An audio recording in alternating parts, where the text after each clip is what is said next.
These are Warbonds, a purchasable bundle that is given to Helldivers in order to support the Galactic War. Super Earth relied heavily on this mass-produced surplus of military equipment packaged in costumes of entertainment icons and experimental weapons that are unique outside of conventional firearms. Whether it's buying a sweet new rifle or a literal hell bomb on your back, Helldivers can expect upgrades without the need of training or licensing. Fighting for freedom doesn't come with a living wage and often rely on scraps of credits found during missions. Warbonds have a catalog of armor, weapons, equipment, and capes that are earned through medals from completing successful missions. Several companies like Permacura, Ampudyne, and Morganson have sold their products in those bundles, allowing them to also profit together. The Helldivers Mobilize Warbond given to all cadets containing a variety of weapons, great for all situations, whether it's a shotgun, submachine gun, or a marksman rifle. Even energy weapons can be found, possibly experimental or re-engineered alien technology. The SC-34 Infiltrator is a favorite for mobility, but dangerously contains a plutonium-238 nuclear battery for long environmental scanning. Having this element is incredibly dangerous because it emits alpha particles that when consumed can cause lung, bone, and liver cancer. Similarly, Trailblazer Scouts had fabrics that absorb all visible infrared and ultraviolet radiation that would have left the Helldiver into a Chernobyl disaster. The FS-05 Marksman is a heavy armor prototype that uses shock-absorbing gels as protection and internal gyroscopes to stabilize the user's aim that is later improved by the FS-23 Battlemaster. Armors like the DP-11 or DP-40 are designed for ceremonies.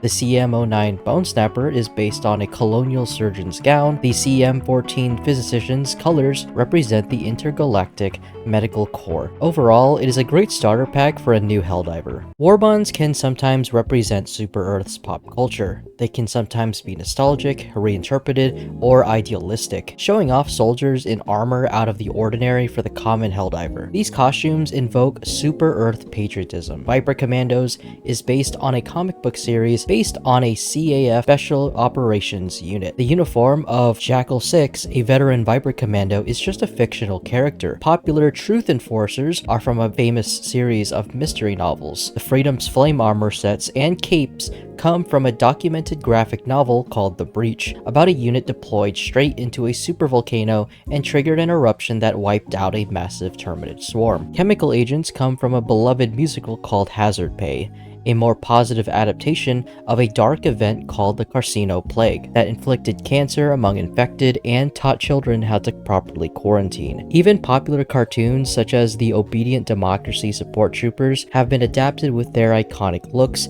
such as the ODST and weapons like the MA5C. The use of entertainment stands out as Helldivers can be encouraged to buy in order to cosplay as their favorite pop culture icon. This is very meta, similar to how real video game battle passes often contain a special crossover with goofy film characters or song artists just in the universe of Helldivers. This type of marketing, however, works in getting people to purchase. Sometimes Warbonds give us more insight on regional areas of the galaxy. Polar Patriots is a Warbond specifically for winter environments.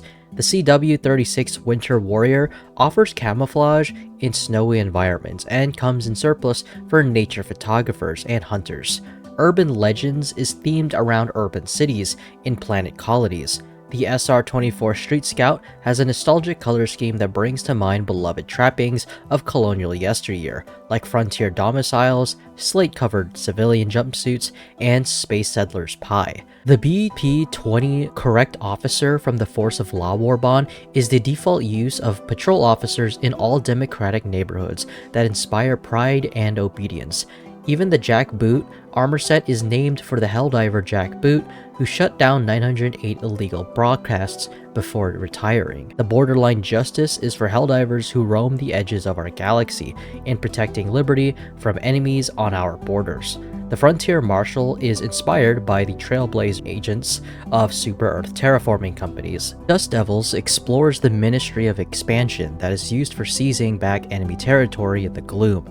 The Federation's Blade and the Scorpion is a multi multi-layered protective armor that keeps sand, spores, and mostly irritating earthly environments away from the skin. In the Masters of Ceremony, which was released during the attack on Super-Earth, these are traditional ceremonial items that are now reshaped for military use. The Honorary Guard is unchanged, but now contains self-heated padding to compensate for planetary temperatures. Finally, from the Servants of Freedom, the IE-3 Martyr is modeled after the Statue of Mournful Liberty, a statue of a woman weeping over the existence of tyranny. It is worn by those who would give their lives to dry her tears. Technological achievements are also taken into account and reinterpreted back into the products to show off the importance of these items.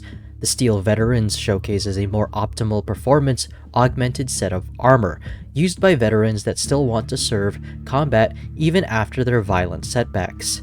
The cutting-edge Warbond contains the X00 Prototype X, which costs several billion super credits and 12 years of research into creating the Soldier of Tomorrow. The CW-22 Codian was used as a part of the test subjects for Super-Earth Citizen Advancement Program, where patriotic volunteers were thoroughly pressure tested for social points. The I-102 Draconaut is completely sheathed in 14cm silica fiber foam, which is great for fire resistance, and a thin tube to your ear canal to optimize the hearing of screaming burned victims. The Ministry of Science developed the AF-02 Hazmaster for investigating the gloom.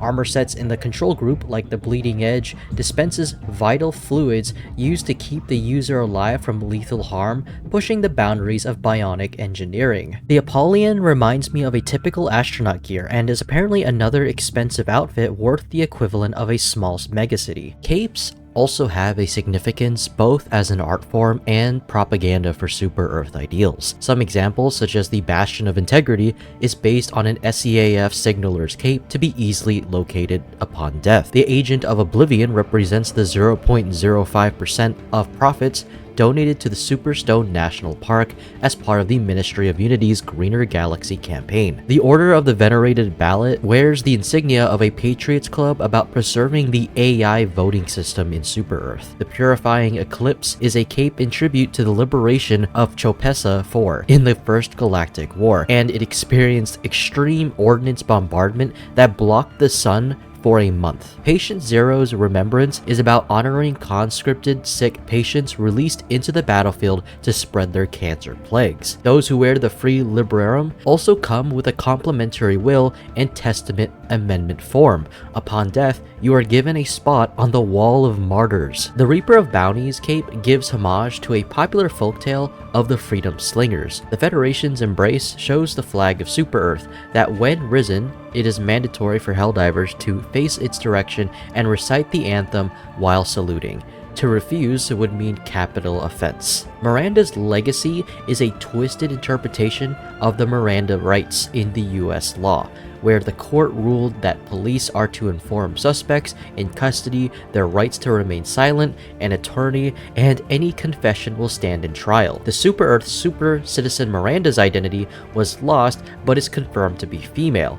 Legal historians agreed she was a patron of highly efficient interrogation techniques. The Honored Heirloom is a cape of a perished Helldiver that is handed down by generation to their bravest child to inspire the next generation, almost a reference to the ODST commercial. Despite the pandering of Super-Earth propaganda, much of culture is shared even in controlled societies. Many Super-Earth citizens still hold stories of traditions and pride, whether it is from acts of war heroes or little bits of entertainment. Rather than fear the horrors of current conflict, can instead support Helldivers and even see their favorite mascots join the fight to become real heroes. Sure, while unconventional, these outfits trigger a sense of dreams and pleasure, escapism from a real world full of grief and violence. In contrast to real life, we see companies abuse our nostalgia and taste to buy products, but in a time like this, a time where wild bugs or vengeful squid monsters exist, sometimes it's okay to dress up like a kid again. In real war, chocolate was often given to soldiers to boost morale, and while it may not be to the same extent, in comparison, dressing up as your favorite character in a novel or comic book can inspire confidence. Even after 10 years, I will always be a Halo fan. So while these products were made maybe out of greed, they still give us a taste of life back home. So while we may buy these Warbonds for its new equipment and weapons, they also teach us about real culture and world building within Helldivers. They give us the power fantasy that may have been lost for a long while, or maybe it's the first experience. These outfits give us an identity of how we look or roles in combat. It shows us how we are just not the normal grunt, but rather a Viper Commando, or Chemical Agent, or Truth Enforcer, or Servants of Freedom, or a Hell Jumper. Whatever it may be, we have a lot to appreciate a monthly content cycle to distract us from the bad. It reminds us that no matter the issues, it is nonetheless a great game.